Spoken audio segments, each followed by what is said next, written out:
Assalamualaikum warahmatullahi wabarakatuh. Alhamdulillahirabbil alamin. Assalatu wassalamu ala asyrofil anbiya'i wal mursalin wa ala alihi wa ashabi ajmain, amma ba'du. Apa kabar anak-anak Umi semuanya? Semoga kalian selalu dalam keadaan sehat ya. Nah, sebelum kita memulai pembelajaran agama Islam kita hari ini, kita berdoa dulu ya bersama-sama. Bismillahirrahmanirrahim. Rabbi zidni ilman warzuqni fahman wa amalan sholihan. Amin amin ya rabbal alamin. Semoga pembelajaran kita hari ini bermanfaat dan juga menuai keberkahan dari Allah Subhanahu wa taala. Nah, anak-anak Umi semuanya, silahkan kalian siapkan buku paket agama Islam dan juga buku catatan sehingga kalian bisa meringkas materi yang akan Umi sampaikan nanti dan kalian kerjakan soalnya di selembaran kertas. Baiklah anak-anak Umi semuanya, kita masuk ke dalam materi menelusuri tradisi Islam di Nusantara. Silakan buka bukunya halaman 233 ya. Nah, anak-anak Umi semuanya, pembahasan kita yang pertama yaitu tentang tradisi Nusantara sebelum Islam, sebelum datangnya Islam. Jadi sebelum Islam berkembang di Nusantara, masyarakat memiliki kepercayaan kepada benda-benda alam dan ruh nenek moyang. Seperti banyaknya upacara ritual yang dilakukan sebelum melakukan kegiatan tertentu. Contohnya sebelum melaksanakan perkawinan, hajatan, atau kematian. Tradisi seperti itu sudah ada pada nenek moyang kita. Nah, jika terjadi pelanggaran pada suatu tradisi akan mendapat kutukan dari arwah nenek moyang yang akibatnya akan mendatangkan bencana di tengah masyarakat. Nah, beginilah kondisi Nusantara sebelum Islam hadir. Nah, masuknya agama Hindu-Buddha, kita perlu ketahui bahwasannya yang masuk ke Nusantara atau yang masuk ke Indonesia duluan itu bukan agama Islam tetapi agama Hindu-Buddha. Dan masuknya agama Hindu-Buddha itu menyesuaikan dengan tradisi yang ada di masyarakat. Misalnya tampak pada seni rupa, seni ukir, dan seni bangunan. Contohnya apa? Contohnya yang ada pada Candi Borobudur. Relief-relief di dinding-dinding candi. Nah, itu adalah salah satu peninggalan tradisi Hindu-Buddha yang ada di Nusantara. Kemudian bentuk bangunan-bangunan candi dan juga membangun patung raja yang mirip dengan dewa di atas makam sang raja. Dan patung itu harus mirip dengan dewa yang dipujanya. Jadi banyak makam-makam raja itu dibuat di atasnya patung yang mana patung itu mirip dengan dewa. Dan selanjutnya kita bahas yaitu akulturasi budaya Islam. Apa itu akulturasi, Umi? Akulturasi merupakan proses pencampuran antara unsur kebudayaan yang satu dengan kebudayaan yang lain sehingga terbentuk kebudayaan yang baru tanpa menghilangkan sama sekali ciri khas masing-masing kebudayaan lama. Jadi intinya akulturasi itu adalah proses pencampuran kebudayaan yang lama dengan kebudayaan yang baru datang. Seperti itu ya, Nak. Jadi di sini yang akan Umi bahas adalah pencampuran budaya di Indonesia sebelum datangnya Islam dan setelah datangnya Islam. Dan kita perlu ketahui bahwasannya ada 3 prinsip umat Islam dalam berinteraksi dengan budaya-budaya lain di luar Islam. Yang pertama yaitu tidak melanggar ketentuan hukum halal dan haram. Yang kedua, mendatangkan maslahat atau kebaikan dan tidak menimbulkan mafsadat atau kerusakan. Dan yang ketiga, sesuai dengan prinsip al-wala atau apa saja yang dicintai Allah dan prinsip al-bara, apa yang saja yang dibenci oleh Allah Subhanahu wa taala. Jadi, ketiga prinsip ini menjadi pedoman baku bagi umat Islam dalam berinteraksi dengan budaya-budaya lain di luar Islam. Kita bisa saja berinteraksi dengan budaya-budaya dari bangsa-bangsa lain selama ketiga prinsip di atas ini tadi tidak kita langgar. Sehingga dengan berlandaskan 3 prinsip tersebut akan lahir sebuah kebudayaan Islam yang memiliki ciri khusus, yaitu budaya yang berasaskan tauhid kepada Allah Subhanahu wa taala. Nah, selanjutnya adalah seni Islam yang berkembang di Nusantara. Yang pertama adalah seni arsitektur ya. Seni arsitektur ini bisa kita lihat dari bentuk bangunan berupa bangunan masjid.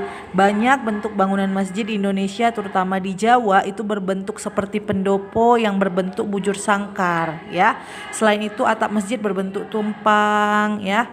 Kemudian ada seni ukir atau kaligrafi. Nah, jadi Seni kaligrafi ini bisa kita lihat pada hiasan-hiasan masjid, hiasan bangunan makam di bagian nisan, ya. Itu bisa kita lihat, itu adalah seni-seni kaligrafi. Kemudian yang ketiga ada seni tari, ya. Seni tari bisa contohnya seni rebana yang diikuti dengan tarian-tarian jifin, ada bacaan sholawat dengan menggunakan lagu-lagu tertentu seperti itu. Kemudian ada tari saman, ya. Tari saman itu yang dari Aceh. Itu juga merupakan akulturasi budaya Islam di Nusantara. Kemudian seni musik, ya. Seni musik seperti rebana, kasidah, nasyid, ya. Nasyid itu merupakan akulturasi budaya Islam di Nusantara. Kita mengikuti budaya Nusantara, kita padukan dengan budaya Islam. Selanjutnya seni pertunjukan, ya. Seni pertunjukan ini bisa kita lihat dari wayang kulit, merupakan perpaduan budaya Jawa dan unsur keislaman. Bagi orang Jawa, wayang bukan hanya sebagai tontonan tetapi juga sebagai nasihat-nasihat, karena ini merupakan pesan-pesan moral yang menjadi filsafat hidup orang Jawa. Kemudian yang terakhir ada seni sastra. Nah, seni sastra ini bisa berupa jenis-jenis karya sastra ini bisa kalian lihat di buku. Di buku Yana halaman 244 dan 245 bisa berupa babat. Babat itu adalah dongeng yang sengaja diubah sebagai cerita sejarah. Kemudian hikayat, cerita atau dongeng yang biasanya penuh dengan keajaiban atau keanehan. Dan yang ketiga ada suluk atau kitab-kitab yang menguraikan soal tasawuf. Itu merupakan seni-seni sastra kita. Selanjutnya umat Islam dapat menjaga kelestarian tradisi Islam dengan cara melanjutkan keberadaannya atau mengembangkannya sesuai dengan perkembangan zaman. Nah, selanjutnya yang kita bahas adalah melestarikan tradisi Islam di Nusantara. Nah, ada di sini nanti akan Umi bahas tentang tradisi-tradisi Islam yang ada di Indonesia. Yang pertama tradisi halal bihalal, ya. Kita semua tahu halal bihalal itu merupakan acara saling bermaaf-maafan yang terjadi pada saat Hari Raya Idul Fitri. Kemudian yang kedua adalah tabot atau tabwik, ya. Kalian bisa lihat buku kita halaman 247. Tabot atau tabwik ini adalah upacara tradisional mengenang kematian Hasan dan Husain, ya, cucu Nabi Muhammad SAW. Nah, kedua cucu Rasulullah ini gugur dalam peperangan di Irak, ya, pada tanggal 10 Muharram. Jadi perayaan di Tabot atau Tabwik pertama kali ini dilaksanakan oleh Syekh Burhanuddin yang dikenal sebagai Imam Senggolo pada tahun 1685. Istilah Tabot itu berasal dari kata tabut yang secara harfiah berarti kotak kayu atau peti, ya. Jadi Tabot atau Tabwik ini untuk mengenang kematian Hasan dan Husain itu dibuat sebuah upacara tradisional. Kemudian yang ketiga adalah kupatan atau bagdo kupat. Kupatan itu ketupat, tradisi membuat ketupat seminggu setelah Idul Fitri. Ini biasanya terjadi di Pulau Jawa, bahkan sudah berkembang di daerah-daerah lain. Dan yang selanjutnya sekaten. Ini berasal dari kata syahadatain, yaitu 2 kalimat syahadat. Sekaten ini ada di Surakarta dan di Yogyakarta. Tradisi ini dilakukan setiap tahun di Keraton Surakarta Jawa Tengah dan Keraton Yogyakarta. Tradisi ini dilaksanakan dan dilestarikan sebagai wujud mengenang jasa-jasa para wali songo yang telah berhasil menyebarkan Islam di tanah Jawa. Dan selanjutnya ada grebek. Grebek yaitu tradisi mengiringi para raja atau pembesar kerajaan, ya. Selanjutnya ada grebek besar di Demak. Nah, kalau grebek tadi itu biasanya di Yogyakarta, ya.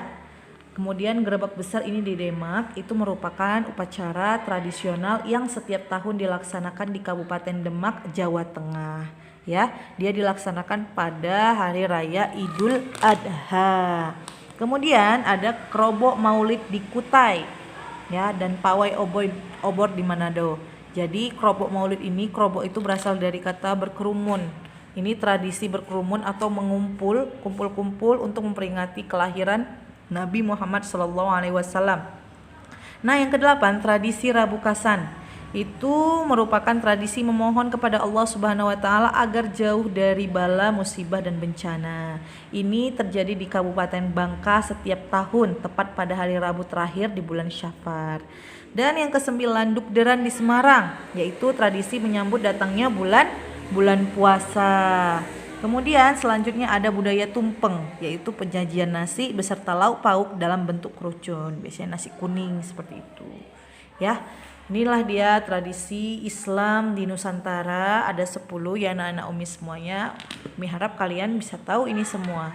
Ya, selanjutnya seperti biasa Umi akan memberikan kalian tugas, yaitu yang pertama jelaskan seni Islam yang berkembang di Nusantara, yang kedua jelaskan prinsip Islam dalam berinteraksi dengan budaya lain, yang ketiga bagaimana tradisi Nusantara sebelum Islam, dan yang terakhir jelaskan tradisi Islam di Nusantara. Oke. Baiklah anak-anak Umi semuanya, itu tadi materi kita agama Islam bab 12. Jadi kalian kerjakan tugas yang udah Umi berikan dan juga kalian ringkas materi yang sudah Umi sampaikan. Dan kita tutup pembelajaran kita hari ini dengan melafazkan hamdalah alhamdulillahirabbil alamin. Umi tutup. Assalamualaikum warahmatullahi wabarakatuh.